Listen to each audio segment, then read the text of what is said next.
Jerusalem Talks ND is brought to you by the Academic Center of the University of Notre Dame in Jerusalem.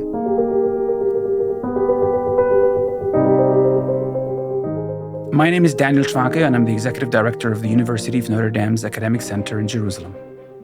In this second season of Jerusalem Talks ND, we want to explore Catholic perspectives on the Holy Land. As Notre Dame's representatives in Jerusalem, we often grapple with what it means to be a university defined by its Catholic character within our local and regional context. Why does the Holy Land matter to Catholics? What do Catholics abroad know about Christian communities who live in this land? How should that inform conversations about this place at a theological, social, and political level?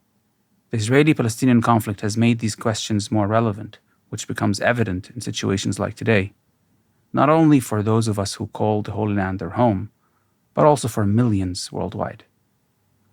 To illuminate some of these questions, we asked Professor Avraham Burg, a faculty member at our center, to embark on an investigative journey that tries to give voice to the diverse Catholic community in the Holy Land. In this episode, our guest is Dr. Rivka Karplus, a family physician and internal medicine and infection specialist.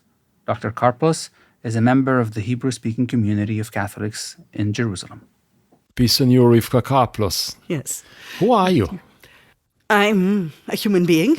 I'm Jewish, Christian, work here as a doctor in Israel. I'm Israeli. I'm a consecrated laywoman in the Catholic Church. What else? The accent is not very Israeli. Unlike my Arnold Schwarzenegger accent, yours is not very Israeli. Yeah. I grew up mainly in the U.S. with some time in Europe and with a European family. European family over there in the States? My father was born in Austria and came to the States when he was 8 in 1938. And mom? And mom was from the U.S., with a family with further back European antecedents. So we're less than a minute into the conversation and I already have 4 ideas. Israeli, American, European, American again, Christian, Jewish, Hebrew-speaking, English-speaking, French-speaking. Some German. Some Arabic. German. Learning Arabic. I see. And you're here in your community in Jerusalem, or in Jerusalem, you're a physician, right? Yeah, an infectious disease physician. In the public healthcare system, right? Right.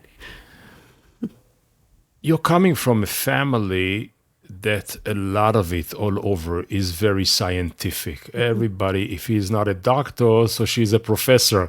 If she's not a professor, he's a scientist. So how from a family, and you also, graduated in a very exact science, medicine. How comes that from a place like this, you adopted such an augmented identity, which is much more to the spiritual side rather than to the scientific one? Okay. First of all, what I should say is that both my parents are scientists, but that my mother was also very interested in the liberal arts. So certainly an opening to that, to poetry and so on, comes from her side. I think that I was brought up to believe that truth exists and that it's something you try to find. For my parents, it was scientific truth that they tried to find by experimentation or theoretical science. But it was also that in your life, you have to figure out what the truth is. You have to keep an independent outlook. And once you find it, you go with it. So for me, by a rather unexpected path, it ended up including also religious What is truth. This unexpected? Sounds to me more fascinated than the expected. It means meeting people in school. It means asking questions. It means a lot of reading in literature, moving to theology and trying to figure out what I believe. And at some point, there's only so much you can do by thought. And faith, at least to me, is something that sprouts inside. And someday you look and say, hey, this grew. I didn't expect it to, but it's there. And then either you accept it or you don't. Religion was a player at home? No. Was a topic? Was Not really. We had, I would say, exposure to religious culture. We had all sorts of books of biblical tales, ancient Egyptian tales, sort of so that we would know that element of world culture. And we certainly had an exposure to tradition and identity, specifically Jewish identity. But none of it really was pro-religious. We were allowed to explore if we had friends who were religious. I went to church once with a classmate.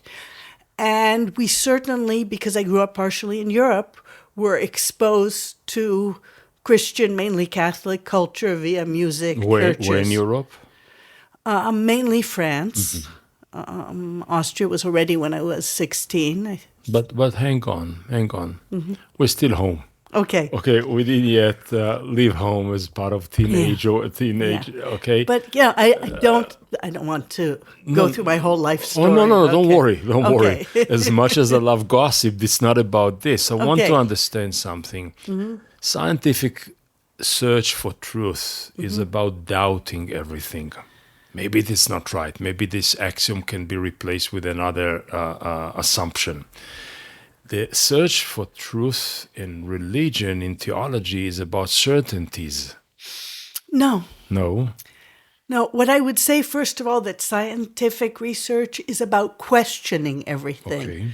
You don't, if you're looking at the theory of gravity, you don't start by assuming that there is no gravity, but you question, how do I know this is true? Why? Sure. So I would say that with faith, both a path of questioning can lead to faith. If you're trying to figure out not necessarily who created all this, but I would say where the sort of higher human aspirations come from. Why I grew up with a very humanistic outlook. Where does that come from? Why is it important to care about human beings anywhere on this planet? Why does beauty matter? You can take that to a place of poetry.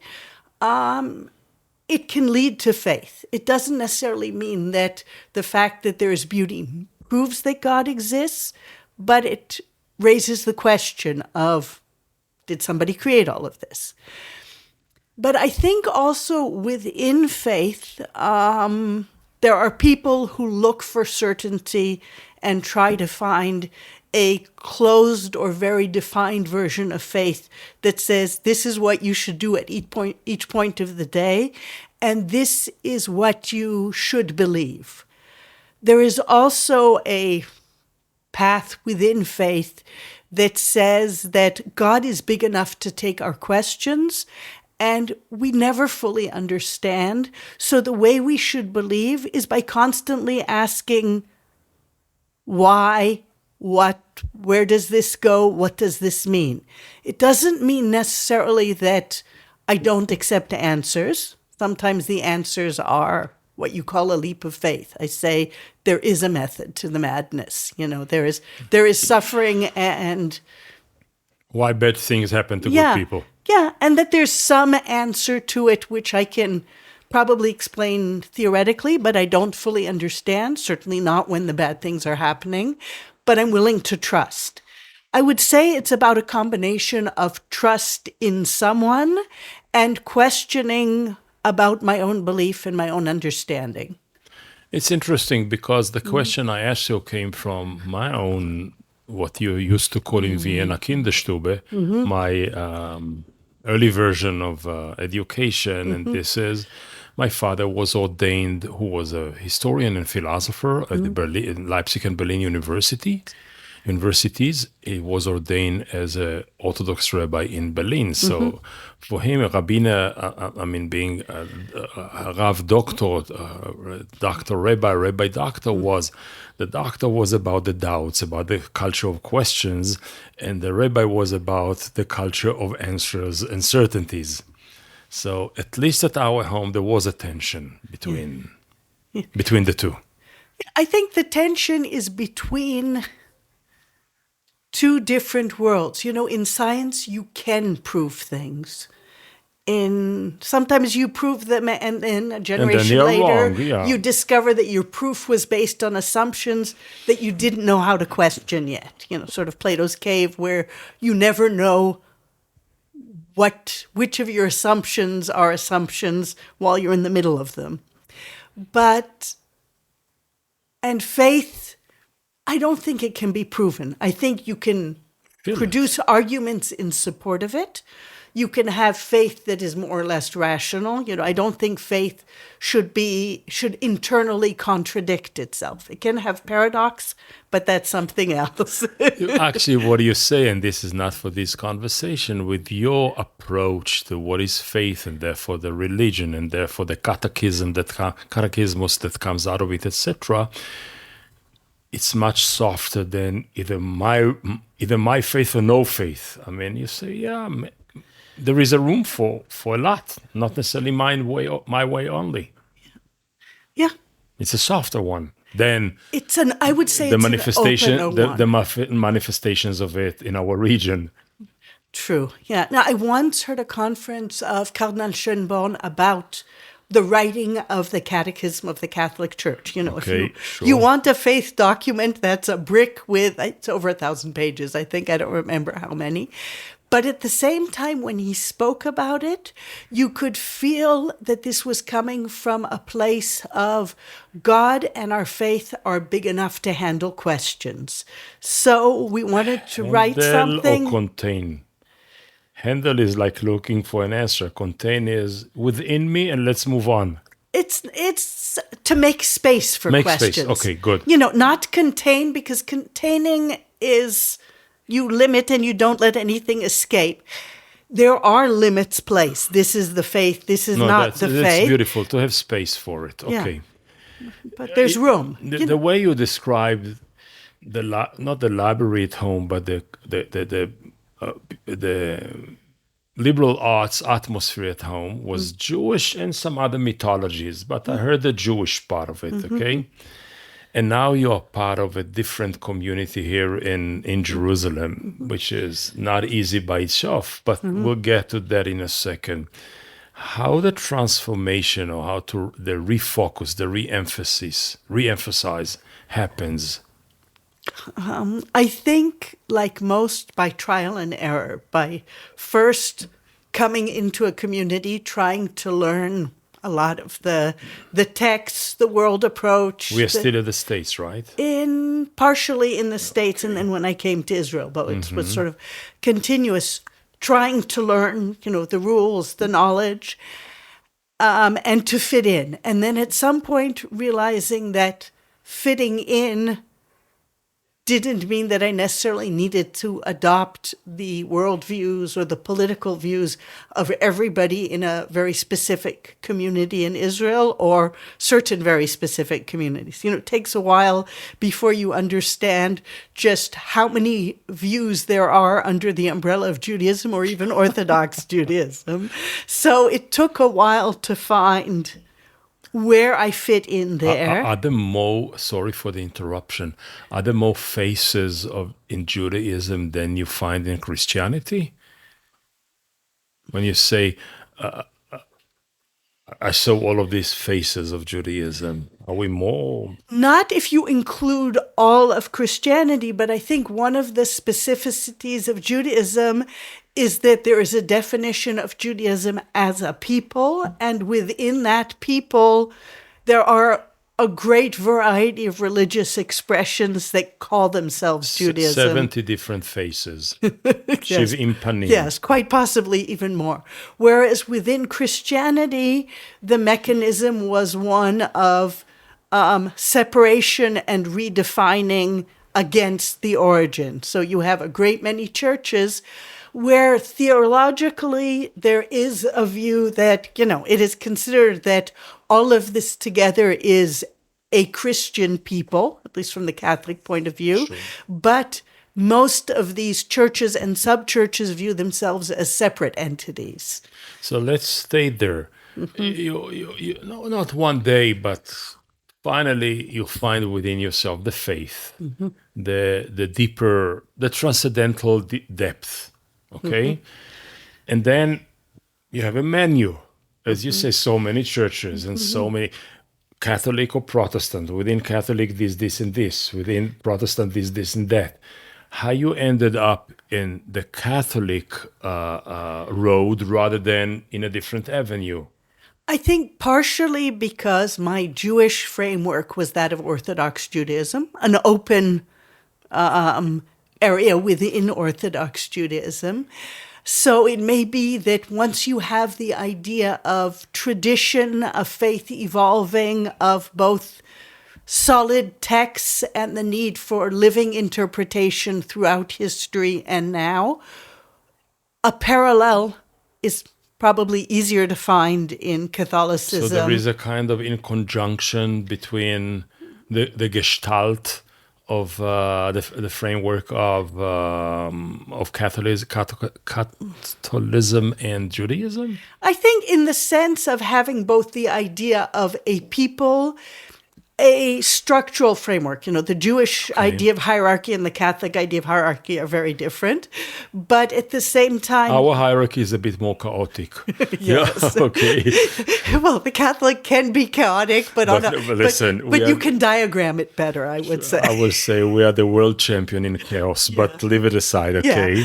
Yeah. But you have very similar concepts. If you take a Catholic document on the Word of God, Dei Verbum, it could very easily, if you take out the Christian references, be applied to a Jewish approach to text, written tradition, evolving tradition, and God's Spirit. But Rivka, this is easy in the sense that, at least in the Western world, forget about the Eastern churches, okay?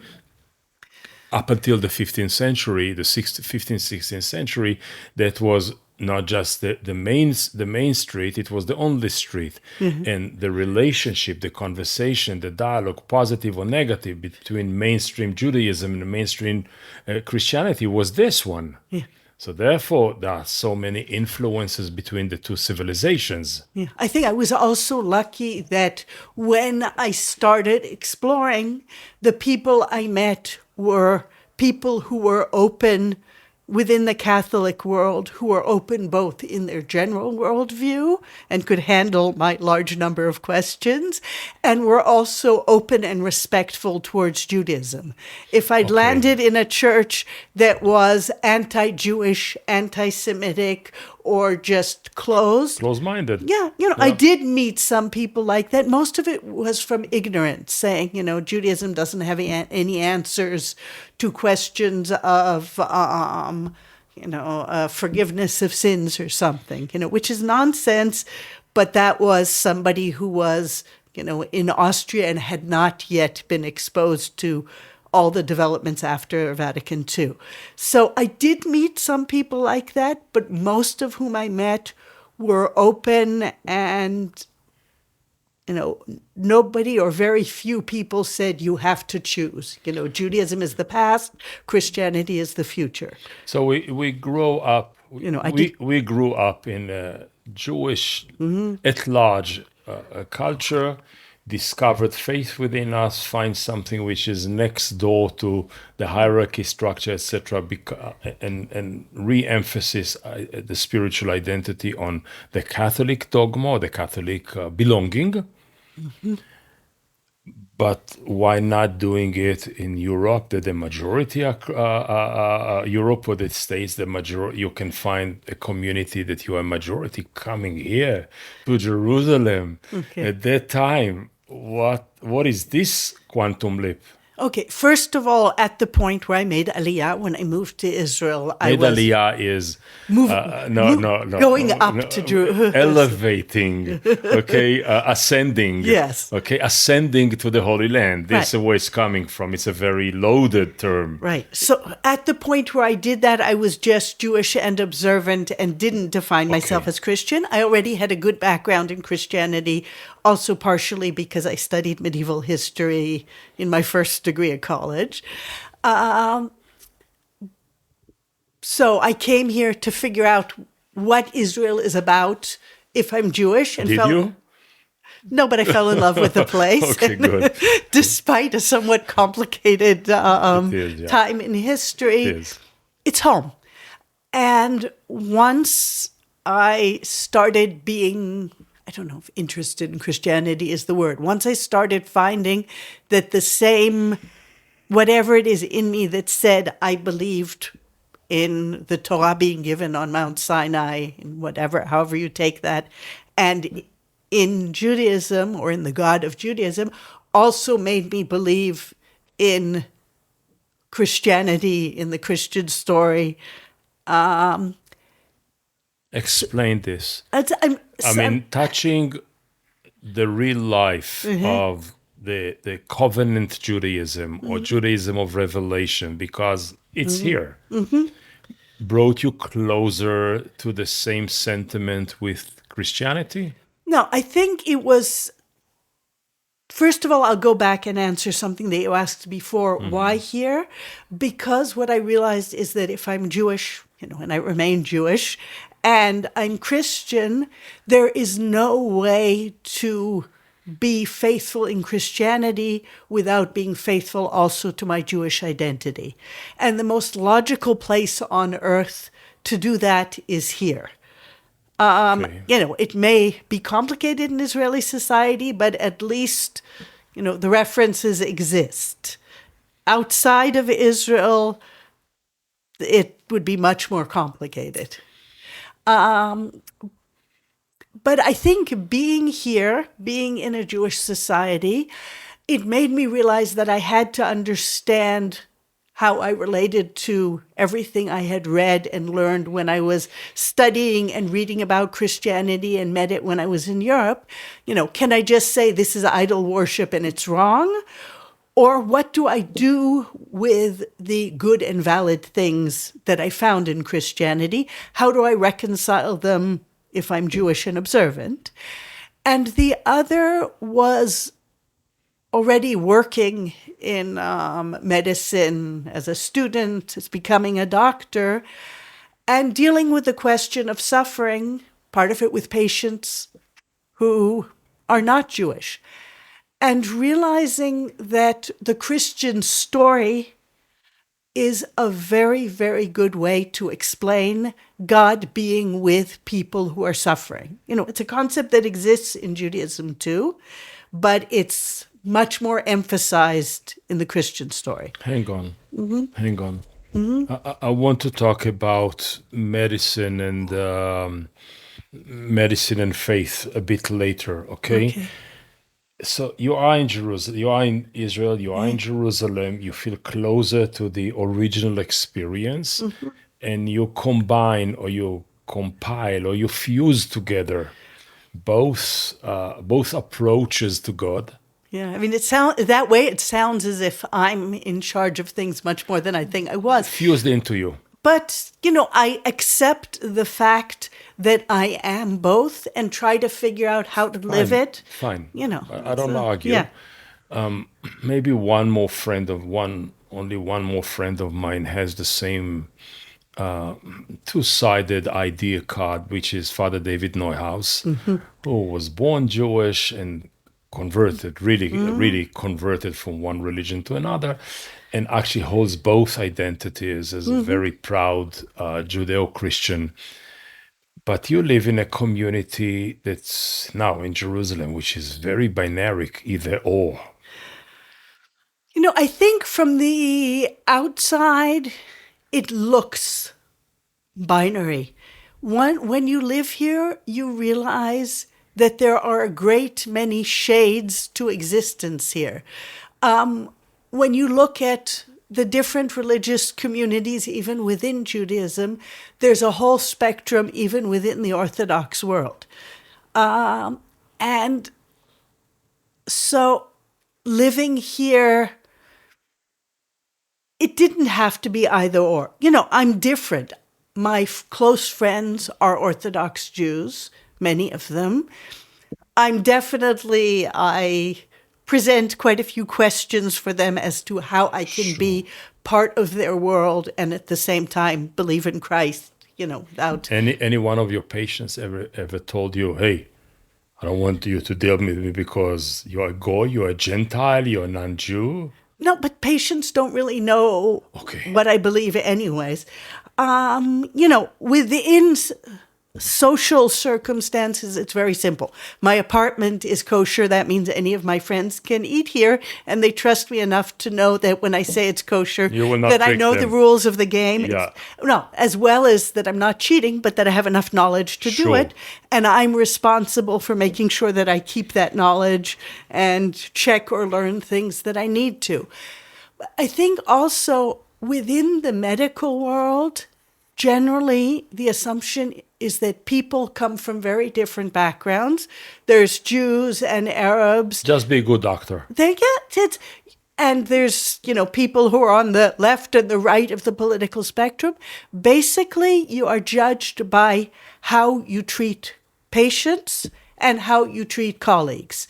And nobody really, they may have an opinion about your background, but it doesn't really play a role That's into good day-to-day news. medicine. And you belong in Jerusalem to a community which by itself is, I would say, quite standalone in the whole landscape of Christianity and Judaism, this Hebrew-speaking church. Yeah, Hebrew-speaking Catholic community. Okay, what is it? What are the members? Who are you people? First of all, what I will say is that it's a community which belongs to the Latin Patriarchate of Jerusalem, which is also a somewhat complicated name, but it's because Jerusalem has many churches. So Latin means Roman Catholic Church as versus Greek Catholic Church or Maronites within the Catholic Church and so on. There are a great many Catholics here, and there are also Orthodox churches and others. So we're part of this umbrella, which is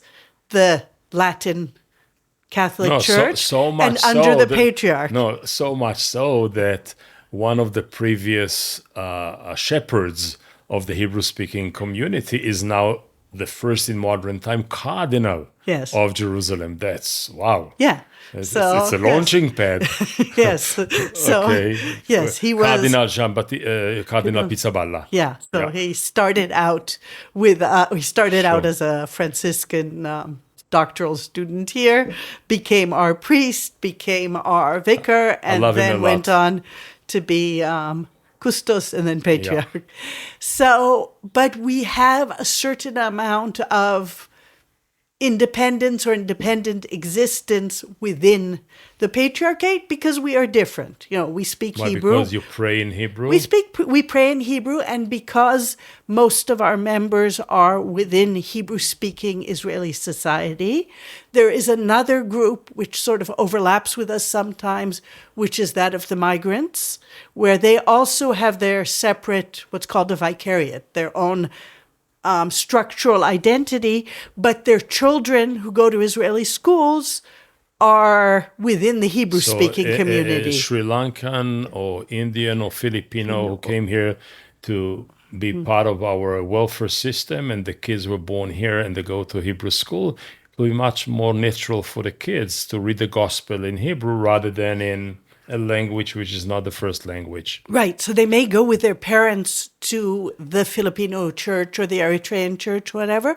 But when they come to catechism and to youth groups, then they come to the Hebrew-speaking church because they study in Hebrew. How many are you in the country? Several hundred. Really? Yeah. It's hard to define also because people can move in or out or show up or not show up, but certainly several hundred with families, probably more if you count all of the kids who were born to migrants or asylum seekers who come to us for activities. There are communities in Jerusalem, in Tel Aviv, Jaffa, in Beersheba, in Haifa, That's and huge. in Tiberias. Huge. Small communities and with very diverse backgrounds. It's a community that started after World War II, when there were Jews who came here after the Shoah, where sometimes there were mixed Jewish and Christian couples, and so the Catholic member of the family wanted to keep their faith. There were non-Jews who came here because they were religiously Catholic and wanted to understand who the Jewish people were or who had questions to themselves about the Shoah, about the Jewish people and the new state of Israel. So all of this mixture came here and needed a community, and they didn't speak Arabic, which is the language of most of the Latin Patriarchate. In the Middle East. Yeah. So a community was created for them so that the pastoral care could be in Hebrew. At that point, the liturgy was still in Latin, so everybody prayed in Latin. But we started praying in Hebrew even before Vatican II. A special permission was given because Hebrew is a holy language. We'll come to that. But Okay. just one last question about this special community. It is very special. Mm-hmm. It is very unique. But not the community I'm fascinated by, because in the entire spiritual landscape of the country, it's an interesting mixture, very, very interesting, lingual, cultural, conceptual. But people like you who are both Jewish, Christian, Christian, Jewish, I mean, and you do not give up any identity, you simply double your being. You are 200% of idea. Who understands you more or who understands you less? The Jews or the Christians? Or whom do you challenge more? I think I challenge both. Much of Jewish-Christian relations is based on either finding a common ground that is non-confrontational, doing good things in the world, being witnesses to faith in a world of materialism and atheism, working for peace. There's a lot of common ground. Or dialogue that touches on some of the difficult questions, but on the assumption that these are two different faiths who need to learn about each other. When you have somebody who's both Jewish and Christian, it inevitably raises the basic question of, is this person called Jesus the Messiah that for whom the Jewish people is waiting? And does one being true mean that the other is false? Or is there some way to say that both are true, but... Or do I believe you? What? I mean, the average Israeli Jew will say, I don't really believe. Yeah. It's not, something is tricky there. Yeah. I would say from a Jewish point of view, first of all, the weight of history is much more difficult because the church also played a very painful role in persecution of Jews and anti-Semitism. So that's always there.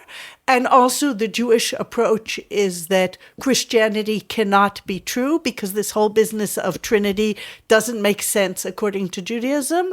And this whole business of what sounds suspiciously like a new revelation, which is not contained within Judaism, doesn't make sense. So according to Judaism's definition, Christianity is outside the legitimate faith for a Jew. It may be something that is good for non-Jews as if Jews have to admit it, probably a monotheistic religion and the closest thing to Judaism that isn't Judaism.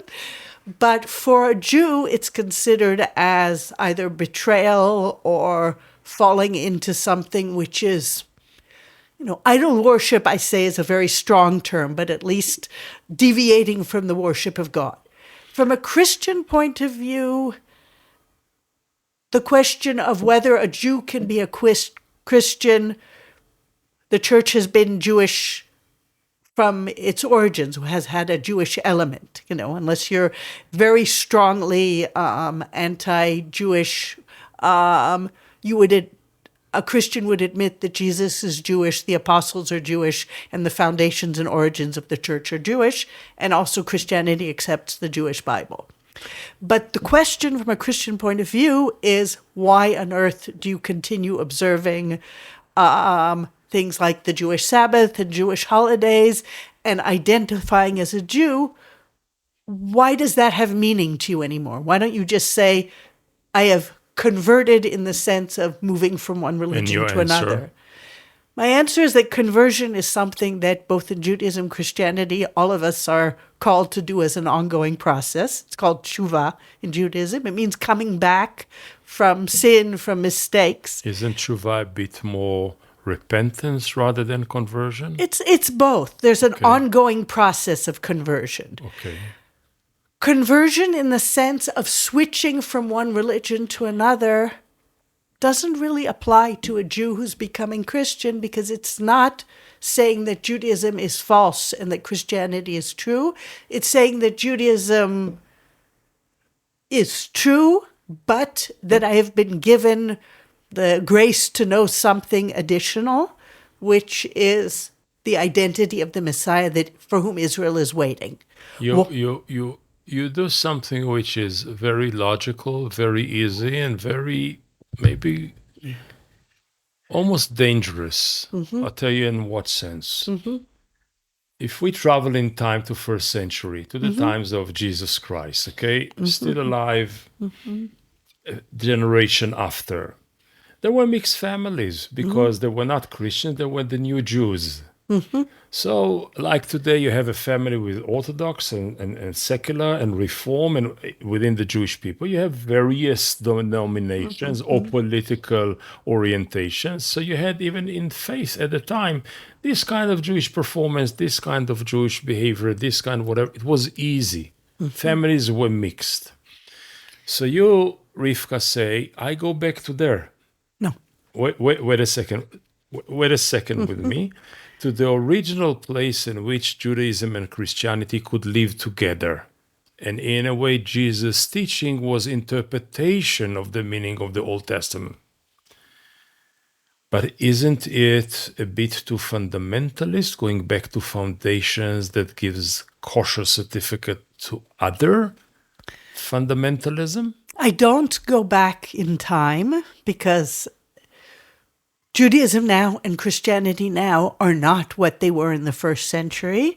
There's also a weight of history that the church needs to acknowledge as far as what she did or what people did in the name of the church towards the Jewish people. But it's saying that where I'm living now, if I'm part of the church, I'm part of the church as a Jew. I can't be anything else. And if you look at, now this is speaking from Catholic theology, the church is Catholic, including everything, because she includes both Jews and Gentiles. That's a theological definition of the church. It's not a first century only historical definition, because there will always be Jews in the church, at least because Jesus and the apostles are Jewish, so there's a Jewish element, timeless element. Jesus said, I didn't come to renew anything. Yeah. But at the same time, the church has opened to include non-Jews, Gentiles, all the peoples of the earth, however you want to call it, and is not an exclusively Jewish church. So it's something very different from the original.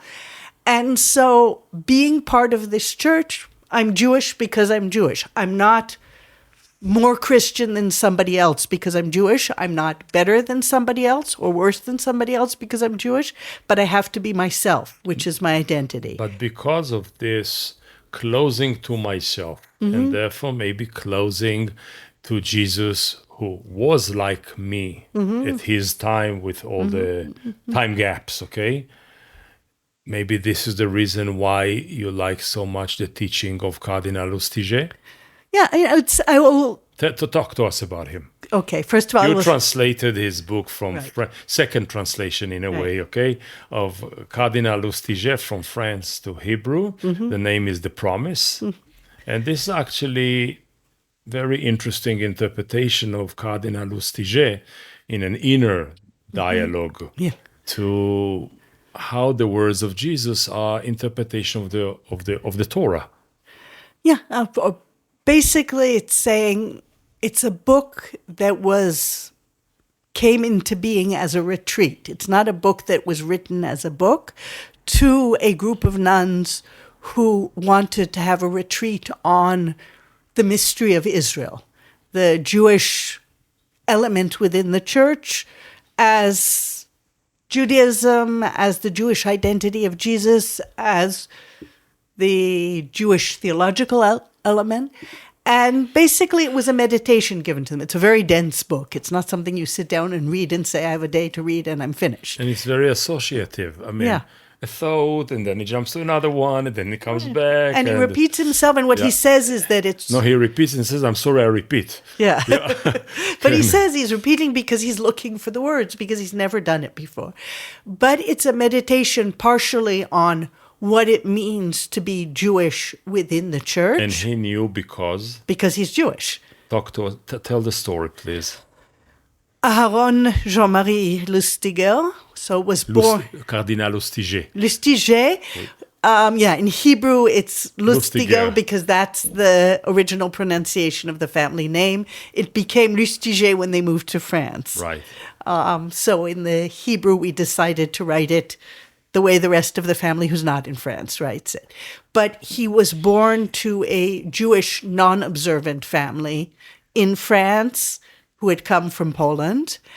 And he grew up in a secular environment, open, but with a strong sense of Jewish identity. His mother was killed in Auschwitz. His father, and his sister survived the war. And when he was 14, he asked questions and ended up asking to be baptized as a Christian. From then, he became a priest, became a bishop, became a cardinal, and Archbishop of Paris. And gave this retreat with the nuns that... was first, it was a conversation recorded, and then it was written as a kind of a booklet, like translated from the oral language to the written one. And you came and translated it from the French written one to the Hebrew one with a lot of updating, because the terminology and we don't have in Hebrew the words and the terms for some of his intellectual structures. Right. I will say that I had a very good literary editor who helped me wrestle with it. And also that at least for the first part of the translation, when I had questions of how does one phrase something in Hebrew, I asked Cardinal Lustiger. I did the first part with being able to ask him, there are two options in Hebrew, which do you want? Or this sounds okay in French, but it might lead to the wrong impression in Hebrew. Which do you want? He didn't speak Hebrew fluently, but his knowledge and sense of Hebrew was good enough to make decisions. Then I had to continue it after his death, so that... I read the book. Interesting. Many of the thoughts I knew because they're coming from a very specific Jewish line of thinking. The man I met him once in my life, maybe twice, and he touched my heart. He came to visit me. I was the Speaker of the House of the Parliament. He came to visit me on an official visit. Okay, we chat. And then I said, Cardinal, I'm sorry, but I have to go. There is now a memorial for the perished community in Poland. He said, which community? I said, of the sacred community of Zagłębia. That's a region in Poland. He said, but I'm from Zagłębia. So I said, come with me. Let's go. That was around the Holocaust Day, or I don't remember exactly what was the day. He said, no, but they will be upset. I'm with the official dress of a Catholic cardinal. I said, Cardinal, what's the problem? Come with me. If they will harass you, we should run away together. We should escape together. And if they will accept you, so much the better. He said, yeah, I come with you. So we went to the place. There were hundreds, if not thousands of people who knew who he was. And by the end of the sermon, they said the Jewish traditional Kaddish. Kaddish is sanctification. It's the sanctification of God's name that you say as a mourner. As a mourner. Yeah. And he said the Kaddish in Hebrew. So you see all of these rabbis and survivors and all the Jews in the middle of Israel, all Hebrew speaking, and him with a cassock and all. and says Kaddish, and they all answered amen for his Kaddish. It was so powerful, so compelling. Yeah. So and I hear this very much Jew into his cardinal teaching. Yeah. And after he died, he left a request to have a plaque put up in Notre Dame that said Notre Dame in Paris, in Paris, in his cathedral where he's buried in the basement, the crypt down below, which gave his name as Aaron Jean-Marie. The original Jewish. And he was baptized as Aaron Jean-Marie, but emphasized that was the name and said, I'm Jewish and I remain Jewish as the apostles remained Jewish. And Aaron was very important for him because Aaron was the first high priest. Mm-hmm. So the priesthood is not something that was hidden from Cardinal Lustiger. Yeah. And also, I think, as Archbishop of Paris, he always mentioned his Jewish identity and insisted that was part of him. But there was a limit to how far he could go, both because he was the Archbishop of a church that's in a majority non-Jewish, and also not to overly upset the French Jewish community by seeming to claim too much that were theirs. So there were certain things which he could say when he was alive, but the fact of putting the plaque in Notre Dame, now he's in a place where nobody can argue. Come and argue. Yes. But assuming he would have lived till 120, as we wish people in Judaism, could somebody like Cardinal Lustiger become the Pope? I mean, potentially speaking. There's no rule against a Jewish pope. St. Peter was the first pope and he was Jewish.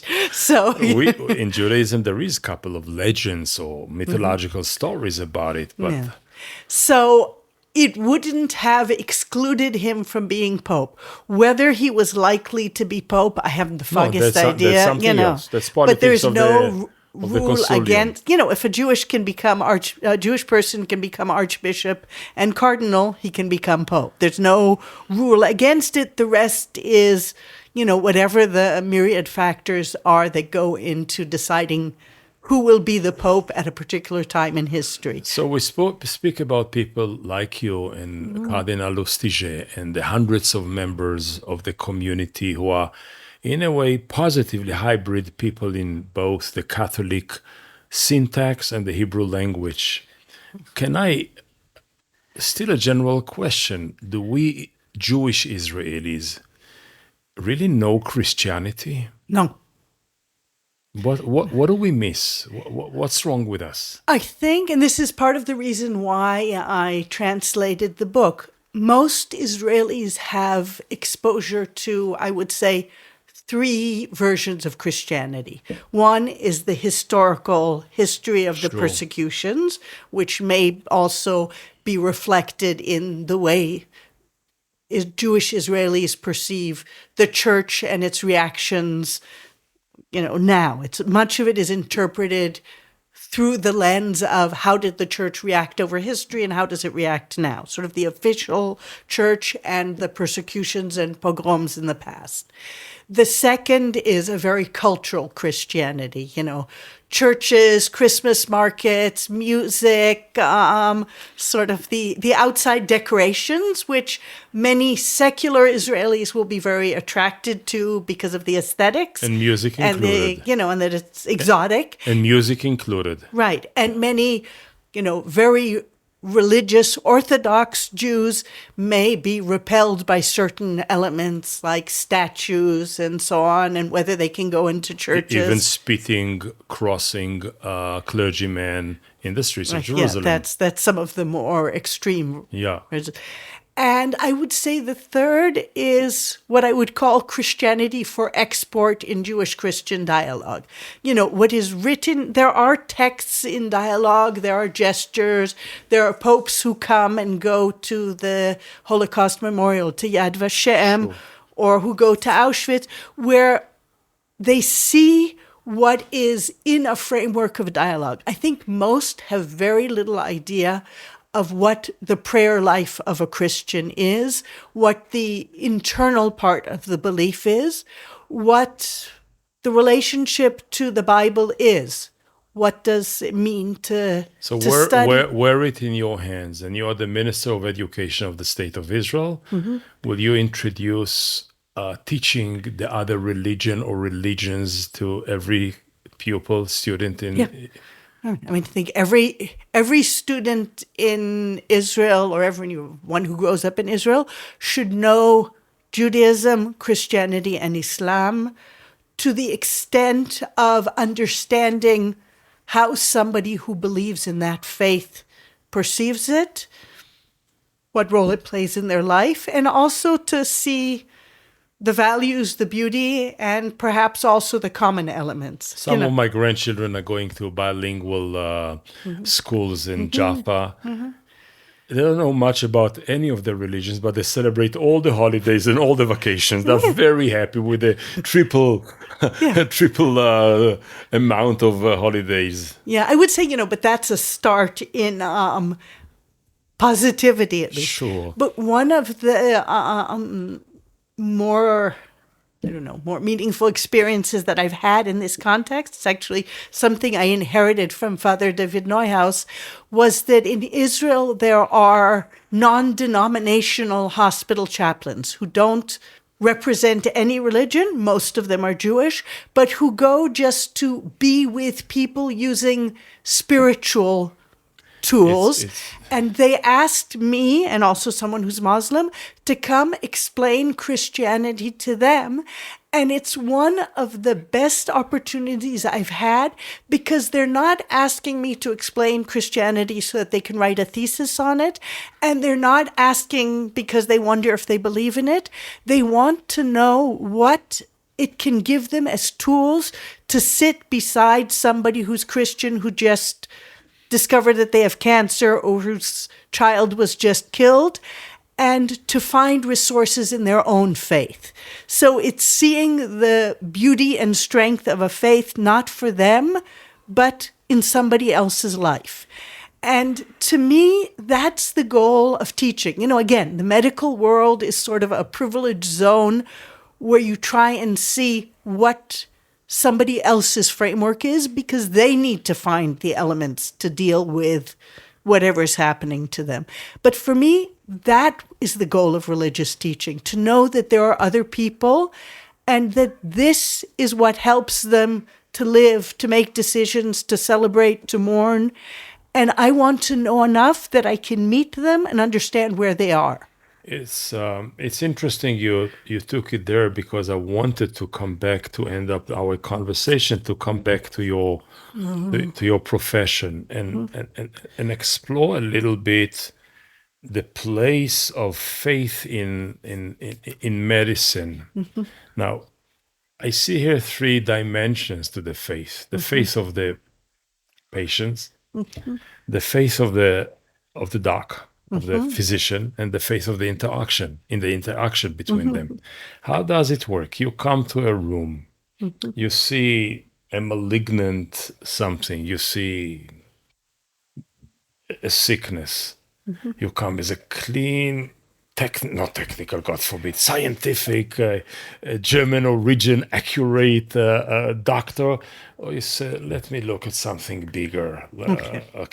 Okay, first of all, Austrian, not German, there's a difference. I agree. Austrian is more flexible. A little bit, yeah. Before that, because that's something that I've also done in the past, I'll give you an example from something I do now. I'm in infectious disease. One of the things I do is counseling women who are pregnant and have been diagnosed with an infection which might cause problems in the pregnancy or the kid. To the child, to the fetus, to the child, might cause neonatal defects, problems, whatever you want to call it. So most of the women that I meet are going to be either Jewish, particularly very Orthodox Jewish, or Muslim, particularly very religious, because they're the ones who have the most children in this country. Right. In city. I'm also Catholic. Catholic means that in any case, I can't recommend abortion. but I'm not the one making the decisions. So from the point of view of my own faith, first of all, I made a deal with the clinic. I don't think I even mentioned why. And said it's very simple. These are the child's parents. I will give them the information. The decision is theirs. I'm not going to recommend what they should do. I will respect that they have the freedom to make choices about their child, but I'm coming from a neutral position as far as not recommending anything. I'm obviously pro-child, and I will tend to use a language which doesn't say this is a minor technicality, but this is, a living reality. But what I find is that I don't need to state my faith. I listen to theirs. I try to understand where they are. Both of them may be in a very sort of classic traditional of I listen to my rabbi, I listen to, Islam says, you accept. Or they may be in a more, I would say, individualistic perspective where the rules say this, but I want to make my own decisions, so please give me the information. So the first thing I would say religiously is to respect that it's not black and white, that I can't make assumptions. Give them the information, but also ask the questions in a way that is respectful. Is abortion something that is in your lexicon or not? Because if they say no, I say, okay. Let's stop it here. Then, Go this way. Okay, then please trust me that any tests I recommend you to do are not because you might choose an abortion. They are for the child's well-being. So we've taken that off the table. You don't need to suspect me of giving tests because I'm coming from that perspective. I'm working with your perspective. If you say that you want to know because you might make a decision, I will try to give you the information, but also tell you when the information is not 100%. Sure. And very, very often it ends up with at least implying, I will pray for you and your baby, that. You say. Yeah, something I imply, but they certainly say, it's in God's hands. It's and then I will say, look, medications, they all have side effects. Tests, some do, some don't. Prayer doesn't have any side effects. It can only do good. But maybe the benefit is a little bit untested. And in both cultures, there are things you say which are basically both commonly accepted goodwill blessings, but also imply prayer. So that is where they understand. I don't define myself religiously because I'm wearing the symbolic cloak of Kupat Cholim, of the medical system, but I at least imply that I understand their approach and that, medicine can only do so much and it's in somebody else's hands. And if sometimes they'll ask me, for example, what would you do if it's your child?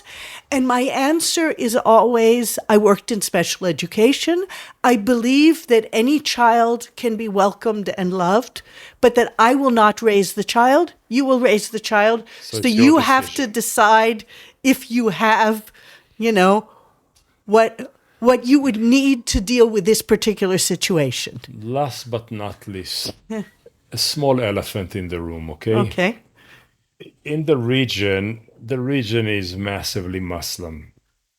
There is a tiny minority of Jews. Within the tiny minority of Jews, there is a tiniest minority of Christians. Within the tiniest minority of Christians, there is a small minority of Catholics who speak Hebrew. I mean, you're not the majority. You are not even the dominant element in this reality, but part of your belonging defined by the lingual belonging, Hebrew. You speak Hebrew like me, like my kids, like any others. But on the other hand, Christianity is a common denominator with people who speak Arabic.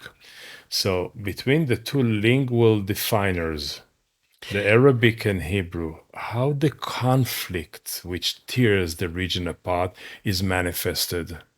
Okay, I would say, first of all, that because we are such a little, very specific community, from the beginning, our vocation has also been to be a bridge, to know that we're between worlds, between the Arab-speaking world and the Hebrew-speaking world, between Israeli society with Israeli citizenship and the migrant world, between the Christian world outside and that in Israel. We have a vocation, because we're somewhere in the middle of all of this, to try to build bridges. I will remind you that with Cardinal Lustiger, when they had to name something after him in Paris, what they did was they picked a bridge. It's the little bridge next to Notre Dame Cathedral.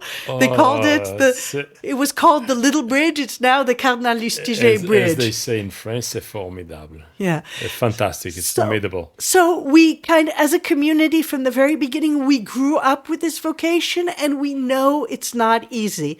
It's never been easy to be part of a church where many of it has a strong Palestinian identity and to be Israeli.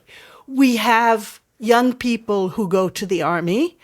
Many of them are also migrants who were born here, where if they don't go to the army, they're expelled. That is the requirement for citizenship. So we are in unity and pray together with a Palestinian church which has members in Gaza, and we have young people in the army. I think we deal with it the only way you can and be Christian, which is, first of all, we all pray for peace. When we pray for peace, we remember the fact that there is a small Holy Family parish in Gaza which is suffering, that we know Franciscans who have friends in the communities in Lebanon. So we're aware, perhaps more than others, of the suffering on the other side because we hear about it from direct sources. But at the same time, our young people, because they're part of this society who are called up like everyone else to go defend their country, we support them. We pray for them the way we always pray for young people who go to the army, which is that they be faithful, that they be protected, and that they do what they have to do without hatred in their hearts. Which means that unlike so many other religious communities in the region, Jewish communities and Muslim communities, you have a religious community of peace. It's a beautiful alternative. Yeah, that seeks peace. You know, people, it's a conflict situation. We have people who have different political views, and sometimes there may be tension. But the community as a whole, the prayers are for Israel because it's our country, for our neighbors because they're our neighbors and they will remain our neighbors, and for peace and for a situation where we will all be able to pray together and to celebrate together. I understand now why you're a doctor. Yeah. Because you're really a healer. And because possibly it's one of the few places where I can be myself and meet people in a circumstance where you look for the common ground, and also be in a crazy and painful situation like the current one, and feel that, you know, I'm not on this side or that side. I'm Israeli. I'm on the side of life. That's a beautiful, beautiful summation of what you presented here to us in this conversation. You're to the side of life. It's beautiful. Yeah. So as we say in Hebrew, I wish you long life because we need so many more people like you. Thank you very much, Rivka. Okay, thank you. Good luck with your journey. Okay, thank you very much. Jerusalem Talks ND is brought to you by the Academic Center of the University of Notre Dame in Jerusalem. For more information, visit us at jerusalem.nd.edu.